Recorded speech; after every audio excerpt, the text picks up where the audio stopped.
great back and forth that couldn't possibly get any better. What's happening, everybody? What's going on? Oh, never mind, fucking Skillet's back! But even though Mama...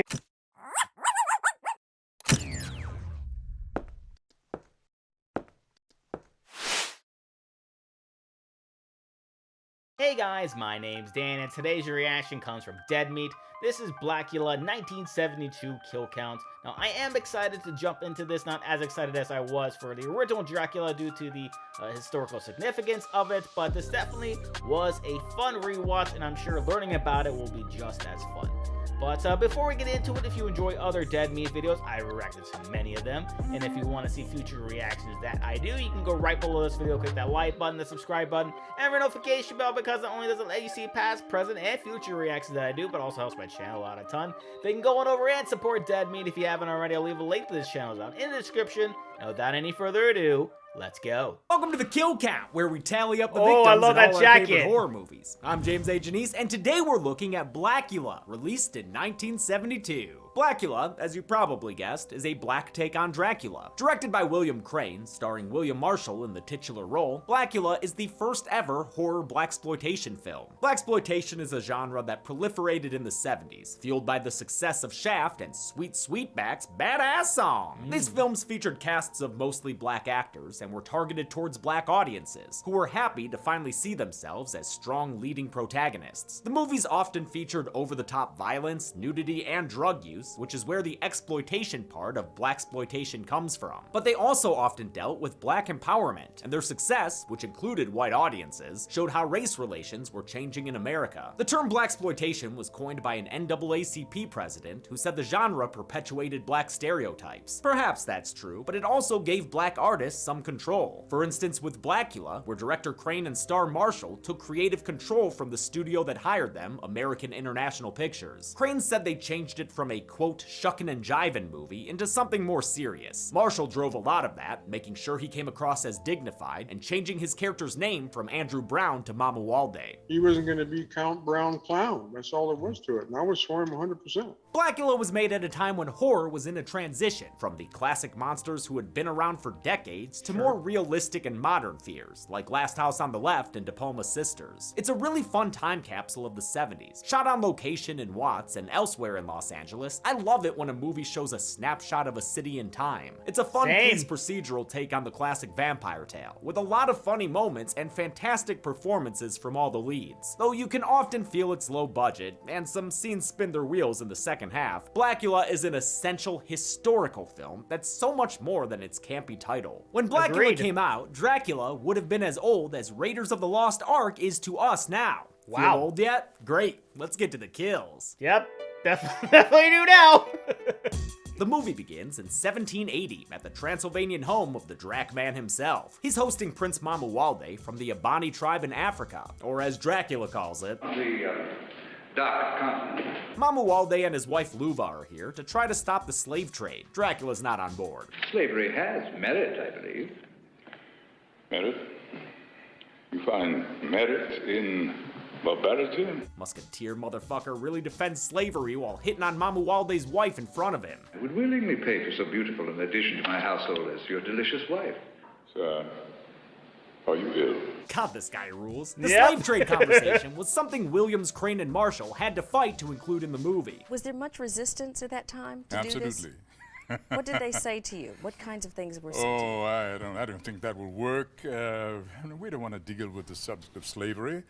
And I said, well, we didn't want to either. Had to. It's true. And I think that it hasn't been dealt with properly. This is a wonderful time to illustrate that there were African people who were concerned. I love William Marshall's performance. He absolutely owns the screen. The then 51-year-old had weathered through his career despite being blacklisted for supposedly supporting communism. His 6'5" stature and bass voice give him a commanding presence. And after reprising Blacula for the next year's sequel, Scream Blacula Scream, he'd go on to be the king of cartoons on Pee-wee's Playhouse, an amazing show. Let the cartoon begin! Marshall immediately shows that Mamuwalde is a distinguished man. Sir, I suddenly find your cognac as distasteful as your manner. And I can't help but wonder if his poise gave some white audiences cover to enjoy this movie. Dracula calls in his men, who get their asses whooped by Mamu Dubs, even though they got scimitars and shit. But the numbers eventually overwhelm him, and he and Luva are captured by Drac and his dreadful-looking ladies. Seriously, that one looks like Sigmund the Sea Monster. They hold Mamuwalde down, and his neck is bitten by the Count and the camera. Dracula curses him with eternal life and a titular role. Blacula! He's imprisoned in a coffin where he'll forever hunger for blood, while Luva is condemned to die in prison listening to the cries of her prince. My white ass was first exposed to this style in the intro to Beavis and Butthead Do America, where Isaac Hayes led an homage to the song he did for Shaft. Almost 200 years later, it's present day, and Dracula's estate is up for sale. It's purchased by Bobby McCoy and Billy Schaefer, who don't believe Count Dracula was an actual man. Oh, I know. I've seen all of his movies. I'm a real fan. Don't shock the poor man, baby. I think it's cool that this movie casually has a gay couple, even if they are stereotypical. I mean, blaxploitation's whole alphabet was printed in stereotype. It does lead to some slurs said by cops later on, but I mean, that's sadly how it be, you know? The new owners move everything from the Hungarian castle to Los Angeles. Careful now, don't want to crush any Ted Raimis. They store their haul in the Ark of the Covenant warehouse and examine the coffin holding Blacula's undead body. They crack it open right as Billy cracks open his skin on a crowbar, so it looks like this sleepy Blacula about to have a Billy breakfast blood reunion. Yum yum. Could use a brush and a shave when he's done eating. Mamuwalde attacks them and bites down hard on Billy's arm, taking in his first meal in nearly 200 years. Oh, Billy! Thanks to Bobby's ineptitude in the face of a bunch of barrels, Blacula gets a secundo to his primo and feasts on this young man as well. He must have found Billy's arm quite humorous, since he laughs his ass back to sleep. The next day, Mamuwalde creeps from behind a curtain and watches as Bobby's wake is attended by some friends, including Tina Williams, who looks familiar to the prince. Luva. That's because Vonetta McGee plays both Tina and his Mrs. Luva. Tina and her sister Michelle leave Michelle's partner Gordon Thomas behind. He's a pathologist working for the LAPD and is our Van Helsing equivalent for the film. While these gays were indeed buried, at least their deaths drive the plot, I guess, since Gordon's got a bunch of questions about how Bobby McCoy died. What about the other victim, his associate? Oh, I didn't prepare that one. He was white, you know. I don't get many whites in here. I really dig Thalmus Razulala as Gordon. He's smart and determined, though not necessarily universally beloved. That is the rudest nigga I've ever seen in my life. Tina's walking home when she remembers that she's in a horror movie, so she ups it to a run that crashes her chest first into Blacula. Luva? Huva? Luva. No, Yuva. A chase ensues, but the blaring horns are just too damn funky. And they cause Tina to drop her purse. She gets away, but Blacula ends up with all her information. Good get, dude. Now all you have to do is... Oh shit! Oh my god! Dude, are you okay, man? The crabby cabbie, Juanita Jones, blames the guy she just ran over. You're the nut that ran in front of my cab. You're the only imbecile on this street. Boy.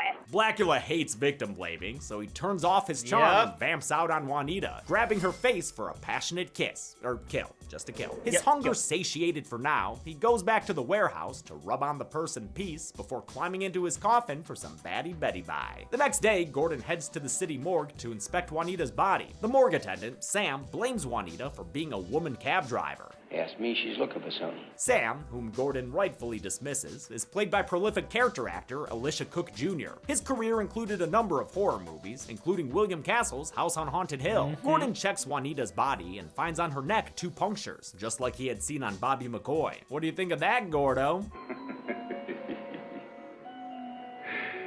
That's ridiculous. He takes his findings to Lieutenant Jack Peters and learns that the case reports for Bobby McCoy have already been lost. Strange how so many sloppy police jobs involve black victims. Peters reluctantly offers to help, while also offering an explanation for the crimes. Been a lot of Panther activity lately. Panthers?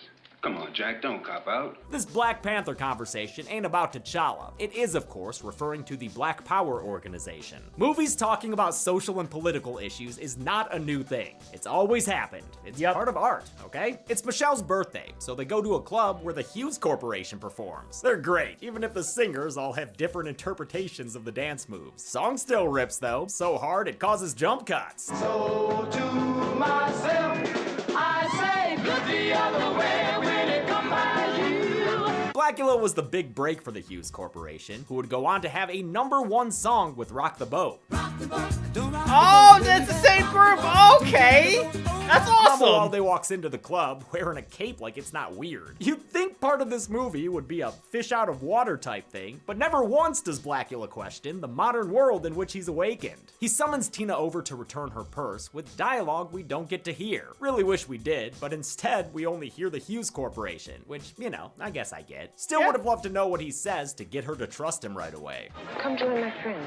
Mama Walde introduces himself and apologizes to Tina for scaring her the other night. He just couldn't help it. You bear an amazing resemblance to my wife, whom I lost a short while ago. Damn, dude, coming on strong. So strong he offers to buy Michelle champagne right in front of Gordon. That won't be necessary. What do you mean it's not necessary? I like champagne. Good. So do I. Haha, Harkard. He cheers them, but before it freeze frames their sitcom opening, they're joined by this motherfucker. Hey, what's happening? How's everybody? How you doing, brother? My name is Skillet. Pull up a seat here and get some of this here Join the party. champagne. I don't know what Skillet's purpose is in this movie, but I love him. Some flash photography scares Mama Walde out of there like a gremlin at Dory's Tavern, prompting another amazing moment for Skillet to kill it. That is one strange dude. While waiting for the valet to get his Batmobile, Mama Walde makes Tina promise to see him again the next night. Aw, snap, said Nancy, the nightclub photographer. For some reason, Nance needs to develop these photos immediately. So she leaves and goes to the darkroom at her house, which is, wait, right the fuck next to that club? Apparently. That walkability score's a straight 100. Only thing better than a short commute is developing photos in a bodysuit. And throwing a beer? Hoo boy, it's Lee Miller time. Mama Walde makes his way inside, so right as Nancy notices something missing from her pics, Where's that big dude with the cape? she gets a Blacula-tacula. Get her You know what? The Drac and Dracky nicknames don't translate here. Anyway, he bites her neck and steals her photo, and Nancy dies after stumbling out onto her porch, where she's found by a cop named Officer Barnes. Do you live here? No, dumbass, she stole it. Nancy doesn't fancy being dead for long and returns to bite him in the neck. A noble death for Barnes. Just a clarification, I count turning into a vampire as a kill, since it is the end of someone's mortal life. It's still a death, even if they then become undead and start moving around. Agreed. Such is the case with Bobby McCoy, whose body is now missing from Sims's funeral home. Gordon's already thinking vampires, and to dig deeper, he asks if he can literally dig deeper and exhume Billy Schaefer's body. When he can't get permission to do it, he decides to do it anyway. He gets Michelle to help him, even though she really doesn't want to at first. Gordon, I'm always with you, right? Right. But not this time. Michelle is played by Michigan's own Denise Nicholas in her feature film debut. She was already a successful TV actor at the time, in the middle of a string of Golden Globe noms. Gordon and Michelle dig into Billy's grave and uncover his pine box bed.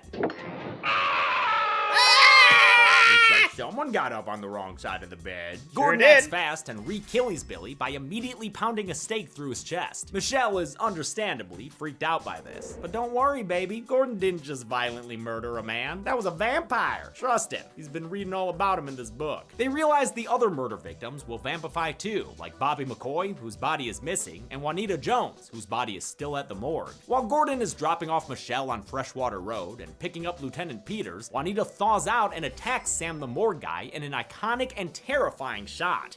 So good. She told you she could get a little crazy. Mama Walde visits Tina at her apartment, wearing the same old dusty cape she saw him in the night before. All right, Mamu, you came on a little strong last night. Try to take it down a notch? You are my wife. Maybe next time. Tina's actually open to the idea that she's a reincarnated princess, so Mama Walde asks her if she'll pretty please be his widow princess again. She's gotta want it though. I will not take you by force. He doesn't have to. She's into it. If only because she hasn't seen his facial hair when he vamps out. They make love, Mama Walde with half a shirt on, but with the night growing long, he's got to get back to bed or suffer the sun. Gordon and Peters arrive at the morgue. I guess Juanita put herself back under a sheet, Valentine style, because that's where she attacks from until a silver cross keeps her at bay. Gordon then flips open the shades, and the rising sun kills the vampire cabbie. Uber would have killed her eventually anyway. Gordon and Peters strategize and draw just the prettiest picture of a vampire. They know they've got an undead problem, but they don't know who the original vampire could be. Couldn't be that dude who wears a cape and came the fuck out of not nowhere, at all, right, no. y'all? Gordon does begin to grill Mama Walde on their next night out. He does so with a bit more tact than Michelle. What do you think of vampires? The verbal dance the guys engage in is evocative of Lugosi and Van Sloan. Literally, they reference one of Van Helsing's lines. However, many in the department don't believe it. Now, I would think that to be the vampire's greatest defense. The strength of the vampire is that people will not believe in him. It's a great back and forth that couldn't possibly get any better. What's happening, everybody? What's going on? Oh, never mind. Fucking Skillet's back. But even though Mama Walde just woke up, he's not in the mood for a breakfast skillet. So he and Tina take off to go suck face and or blood. Skillet mentions that he hasn't seen Nancy the photographer lately, but if they do, could they please pass on a message? Tell Nancy that Big Skillet has got something really groovy for her. Ha, Skillet. You scamp. Gordon checks out Nancy's place and sees the negative of her photo with the invisible man. Oh, wait, no, that's the other guy. The confusion gets to Gordon too, but after he has a think on it, he figures things out. Mama Walde. Tina's with that guy, so she's in danger, and that means it's time to get 70s up in this bitch. Tina and Mama Walde are tonsil boxing when Gordon busts in and breaks up the bout. Blacula backslaps him down and makes a run for it on foot. Gordon declares, "I'm gonna get you, sucker!" And a chase scene starts, scored by a screaming saxophone. Mama Walde laughs as he approaches and quickly kills a cop by breaking his neck or something. As Mama Walde gets away, other cops report that they found the undead body of Bobby McCoy. They track him to the warehouse at the LA docks where Bobby and Billy's bodies were found and where Blacula's been living in his coffin bed. Their initial search reveals a new body to go on the count, a dude who could be seen getting picked up by Bobby on the street. Further searching reveals a whole shit ton of vampires. The cops get freaked out and a fight ensues, during which one cop gets tackled through some boxes. With Gordon and Peters unable to help, the cop is consumed by a mob of Stephanie Meyer's fans. Gordon and Peters find, I don't know, lamps that turn into straight up firebombs for them to toss, and toss them they do, just chucking that shit all over the place. It lights up Bobby and a couple of other vampires that I'll count as kills, including Nancy the photographer. The cop who got swarmed also comes back extra fast, and though Peters hesitates to light him up, Gordon emphatically does not. Gets him burning and turning in an extended fire stunt. Hell yeah! Gordon then leaps on another vampire and stakes the hell out of his heart. Damn, man, we got a regular Jefferson Twilight Seriously, up in here. dude. They run on to try to find Mummy Waldo, who finds them with a classic count greeting. Good evening, gentlemen. Mama Walde tells them to fuck off and turns into a bat, in a simple effect, but, you know, one that works. It's good enough for Peters to believe what he saw. Gordon and Michelle tell Tina that Mama Walde's a bad vampire, but she says she's just too thirsty for him to care. Listen, Tina, I know he's hot, but you can't be team vampire here. They set up a stakeout around her building with ineffective cops on bullhorns. Go to your home.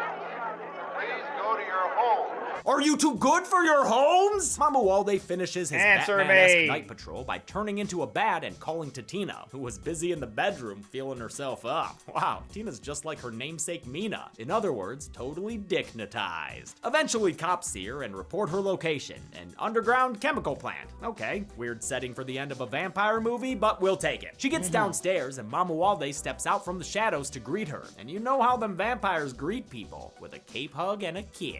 As the cops filter into Axis Chemicals, our Batman resorts to sneaking around and murdering a cop in total stealth mode. Nice sneak strike, dude. As he and Tina are running down a tunnel, some dude opens fire with remarkably bad form. He hits Tina instead of Mama Walde, and with his love taken down, Blacula quickly kills the cop in revenge. Since Tina/Luva is about to die, Mama Walde sees no other option than to take this life away from her, draining her blood and turning Tina into a vampire. He yells out to Gordon and the cops that he's about to murder motherfucking all of them. This will be your employer's tomb!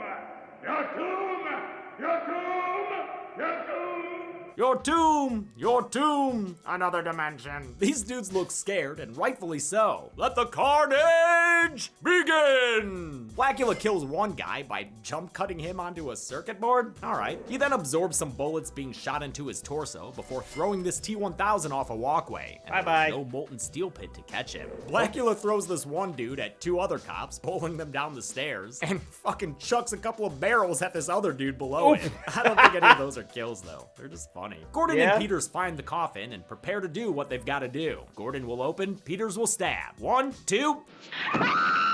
Ah, shit. It was the vampirified Tina, who now dies from a big old stake through her heart, while her poor sister Michelle watches. Damn. Mamuwalde shows up, pissed at losing his princess again. His heartbreak is so great, he doesn't even want revenge anymore. Instead, he accepts defeat and tells the cops he's done fighting. He steadily climbs a flight of stairs leading to the day above ground. I like the shots as the sun beams down on him, causing him to reel sideways. He finally collapses on the ground, and when the cops find him, he's become an actual maggot head. Eat your heart out, Tommy Jarvis. I know there's a sequel, so I wasn't planning on counting Blacula, but I mean, look at this. That's gotta count as a kill. How many cool cats and cops did Blacula kill? Let's find out and get to the numbers. Oh yeah!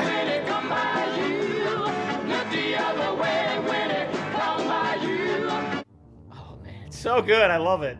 By my count, there were 25 kills in Blacula. 12 men, 4 women, 5 undead men, and 4 undead women. Damn, that thing is toothier than a lamprey pie. Blacula secured 10 of the kills for himself, not counting himself. His thralls had another 4, while Count Dracula had 2. Gordon and Peters were responsible for 8. With a runtime of 93 minutes, Blacula had a kill on average every 3.72 minutes. I'll give the golden chainsaw for coolest kill to Blacula himself, Prince Mamuwalde. I love the shots of him succumbing to the sun, and the use of stop motion and a bunch of Tan's Academy maggots are a horrific end to this hottie hot vampire. Dull Machete for lamest kill will go to the cop Mamuwalde killed on the street. I don't even really know what happened there. And that's it. Blacula came out in 1972 and won the first ever Saturn Best Horror Film Award. There may be a reboot in the works at MGM. We'll see. Until next time, I'm James A. Janice. This has been the Kill Count. On the next Kill Count. Don't Breathe was a well-acted, beautifully shot home invasion movie about a young woman being reverse hunted by a monstrous, rapey blind man. 9 months, and I will give you your life back. Don't Breathe 2 is a well-acted, beautifully shot home invasion movie about a young girl being protected by a monstrous, rapey blind man. What the fuck? What the fuck indeed. Don't Breathe 2 takes the villain from the first film and tries to turn him into a hero. You're not enough. Yeah, you said it, kid. They try to justify it with new villains who are meant to be worse than him, but they fall short of being interesting or scary. Sorry if I scared you. Who said you did? But hey, if you never saw the first one, this might be a passable action-ass horror film. Who knows? This is all I just have, been though. one big misunderstanding. See, or rather sense, for yourself this week by watching one of the most unnecessary sequels ever made. Disloyal fucking animal. Then on Friday, tune in for the Kill Count, only on Dead Meat. You're gonna see what I see. Don't Breathe 2 can currently be watched on the Yeah, P16. so I've already seen the first one because I'm pretty sure he did a kill count for it, and I really enjoyed it. It doesn't seem like I'm going to be enjoying the second one. But back to Blacula, I absolutely loved it. I love the fact that there was so much of the music that we heard. I absolutely love the music. I actually love that it was just sort of a product of its time from not only like the set design and, like I said, the music, but also like all the stuff that they were wearing, you know, just everything that was happening. And the story was told so well. Like when I went to rewatch it, I kind of forgot how the story went about how he became a vampire to begin with. And it was like, oh, well, yeah, that makes sense. He gets bit by Count Dracula and then put into a coffin thing there and just sort of was just stuck there for years and years and years until he was finally brought back out of it. And, you know, he had that connection with his wife. I thought that was a lot of fun, and all the actors in it did such an amazing job. It was such a fun rewatch. If you haven't seen it, again, I would highly recommend going to check it out, because if you're a fan of horror movies, you're a fan of vampire movies, it's definitely a must-watch. So that's going to do it for me here. But before I go, though, I want to give a huge shout-out to all of my $5 up supporters on Patreon. Marvin Espinoza, Cruising, Wolverine310, Multi-Disturbed, 666, Jordan Bird, Lauren Davenport, Gavster Kronich, Amber K, Raymond Bright, Joshi, Chris Curtis, and Gaga Dichima. And if you too like to have your name read at each and every one of my videos, plus many other fun goodies, maybe have me react to a Pat's Kill Count or two, please head on over to patreon.com/ddnreact. The link will be right there. And in the description, you can right below this video, click that join button there, or head right over my channel page and click that join button there. And if you would like to have an easier way to get in contact with me, you can head on over and join the channel Discord, where you can chat with others about different reactions that I've done, or find out just a little bit more about me. And with that being said, comment down below. Let me know, what did you think about Blacula? Please leave a like if you enjoyed. Also want to see Bash Rex, and I've done the other Dead Meat videos. A nice playlist right over there full of videos for you. Share this video. Subscribe if you subscribed already. Notification bell because I put new videos every single day. And I'll see you guys next time.